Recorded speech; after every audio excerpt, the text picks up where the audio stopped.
This is Made for More Living with Johnny Jennings, powered by eXp Realty. Online at madeformoreliving.com. Matt, have you heard what Zillow is doing about blocking listings? Blocking listings. The number one site to go find homes for sale is Zillow, correct? Yeah, by a wide margin. And so they've changed. Number two is madeformorerealty.com. That's right. Obviously, yeah. I mean, really almost right there. So they're changing their guidelines, right? They've been in the news in recent months because of a lot of dispute between local metro listings, correct? So what's and happening? Zillow? So basically, Zillow's duking it out with Compass because if listings do not go into the MLS and if listings sell off market, that reduces Zillow's offering. Right. Like, what just irritates me about Zillow is their desire for control over all this and how they posture themselves as being for the consumer.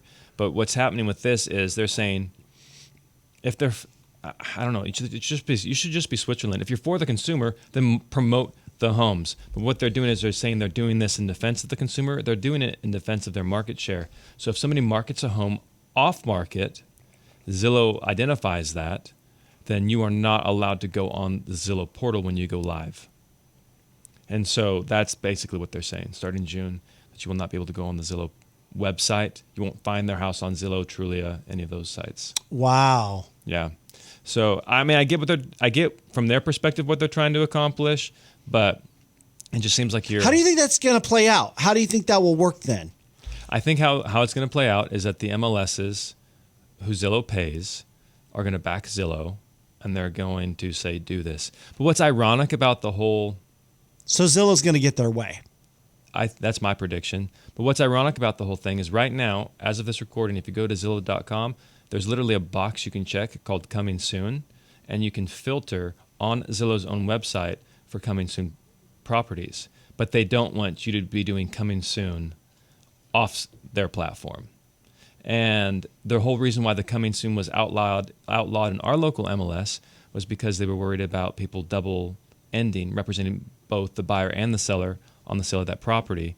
And so it was like, but literally the box is still there. You can still check like a Coming Soon. Sure. But Zillow's saying, nope, if it's not in the MLS, and if you market it off market without putting it on the public sites, then we're not going to promote it. And what's funny is Homes.com, who is a direct competitor of Zillow, has said, all right, fine. If you're getting blacklisted by Zillow, come over to our platform. We will promote your house, and we will actually pay money to promote your house to our millions of visitors every single month. So it's the portal wars. Yeah. Zillow's trying to hold on to its footing.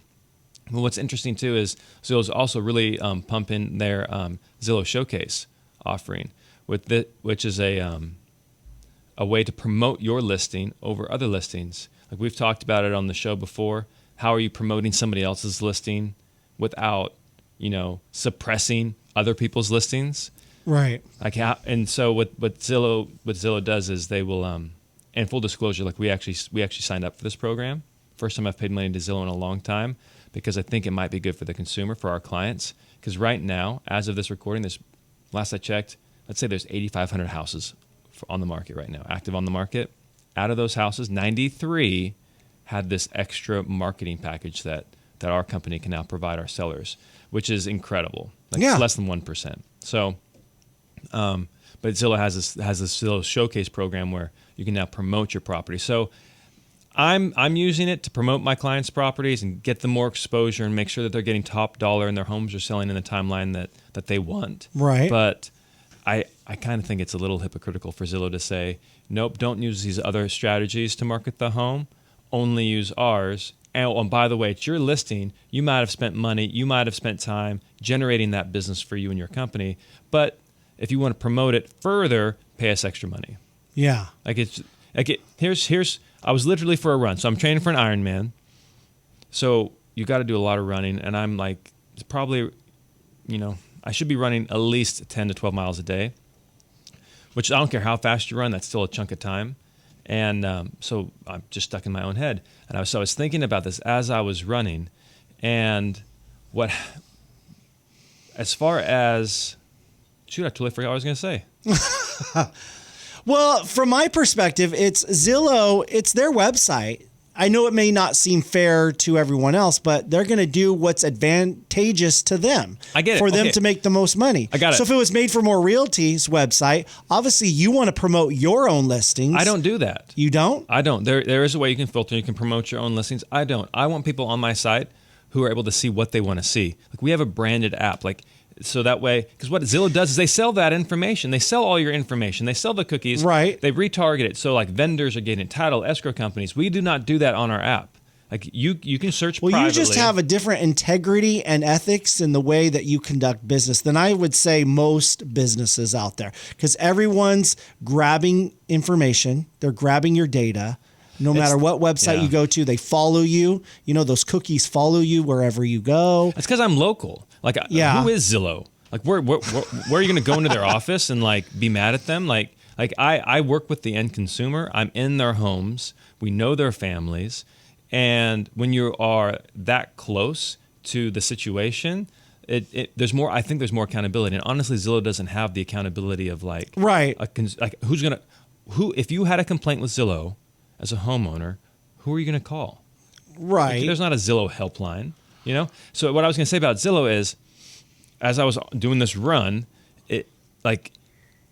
Zillow postures itself as being a tool for agents. They're there to help the agents. They are there to help the consumer. Mm-hmm. If Zillow went away tomorrow, my business would still exist. I would find another way to promote hot properties and market them.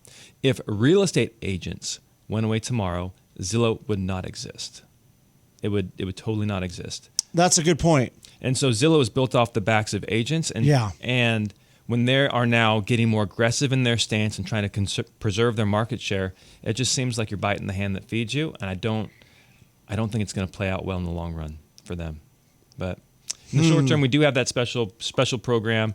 You typically see luxury houses that have it, but we'll provide this extra service as long as they fit the certain parameters where it's going to benefit them. Right. You know, if it's because I still think Zillow still has that name branding familiarity, the recognition from consumers out there who, Zillow, I go to Zillow. You know, doesn't it pop up on the top of the page every time? Most of the time, not every time, but I would say when I'm meeting with people, I'm like, hey, we're going to put your house on this website. By the way, what websites do you use? And there's like a list of all the top sites. And there's more now than there have ever been. And there's more competition. So you're right in the fact that Zillow is losing market share.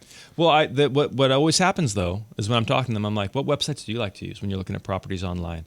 And 9 times out of 10, they say Zillow. They might say Zillow and Realtor.com. They might say Zillow and Redfin, Zillow and Homes. Right, but they're always going to say Zillow. But it's either Zillow or Zillow and. Very rarely is it the other way around. So I don't know. It's like the Google search engine, you know? Everybody goes to Google because they were the first. And they weren't the first. Well, AOL, Yahoo, yeah, you're right, and then Google. So Zillow's going to have its time to shine, and then there's going to be something else that comes I think around. so. Yeah. At the end of the day, I'm not here to like bash on Zillow or say Zillow's good or bad, or I'm not here to pass judgment on Zillow. I'm just here to say if you are interviewing agents, like I was talking to a guy selling his house for sale in Loomis. He's like, I don't need an agent. I'll just put it on Zillow. Okay, great. You can totally do that, but it's only going on Zillow. It's not going on the thousands of other websites. You don't have that network of agents like how we do. You don't have a proactive marketing plan. And now, Mr. Fizbo, for sale by owner, you don't have access to the program that I'm paying thousands and thousands of dollars in order to promote your home. Right. This isn't like a one-time fee. This is thousands of dollars every single month that I'm paying to promote your home on Zillow. Right. So, there's a lot of value when it comes to working with an agent, and that's why over 90% of people use them. If they were just costing people money, then everybody would just for sale by owner their home or go with a less expensive option. But I mean, the numbers speak for themselves. As uncomfortable and as unpleasant as it is, to write a check. What's uncomfortable? Writing the check, the commission check? Yeah, you see it on the settlement statement. Like, oh my gosh, my agent is getting paid, all this money. But what they don't realize is how much money went into receiving that paycheck. And they don't, I mean, if you don't, 90% of realtors quit within 5 years. If they're cashing big checks and making all this easy money, right, who's going to quit? People are more likely to be cops, firefighters, deal with homeless, deal with crazy kids in middle school, right, than they are to be real estate agents. And I think that's probably the misunderstanding from the public is they do know a lot of real estate agents. You know, how many is it they know? 5 to 10? 10. I think 10's the national average. But I don't think they understand that these guys have other gigs going on. They're not killing it as real estate agents, right? I think that's the misunderstanding. They just assume every real estate agent they know is driving a Mercedes and selling 3 houses a week, and that's not true.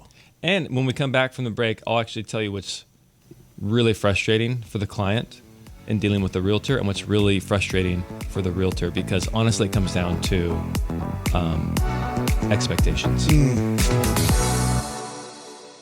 Looking to sell your home this summer? Maybe you're thinking about retiring, moving out of state, but you don't want the complicated process of organizing and doing those costly home repairs, open houses, staging. It doesn't have to be complicated. It can actually be very easy and simple when you work with Johnny Jennings and his team at Made for More Realty. Listen to this. They can get you at least 3, not 1, not 2, but at least 3 cash offers on your home in as-is condition. That means no need to do all the extra work. Just bam, at least 3 cash offers. It's super simple, super easy and fast. What do? You just Google Johnny Jennings with Made for More Realty. Just go online and Google Johnny Jennings with Made for More Realty and get more for your home. There's a reason why they have over 1,000 5-star Google reviews. Don't take our word for it.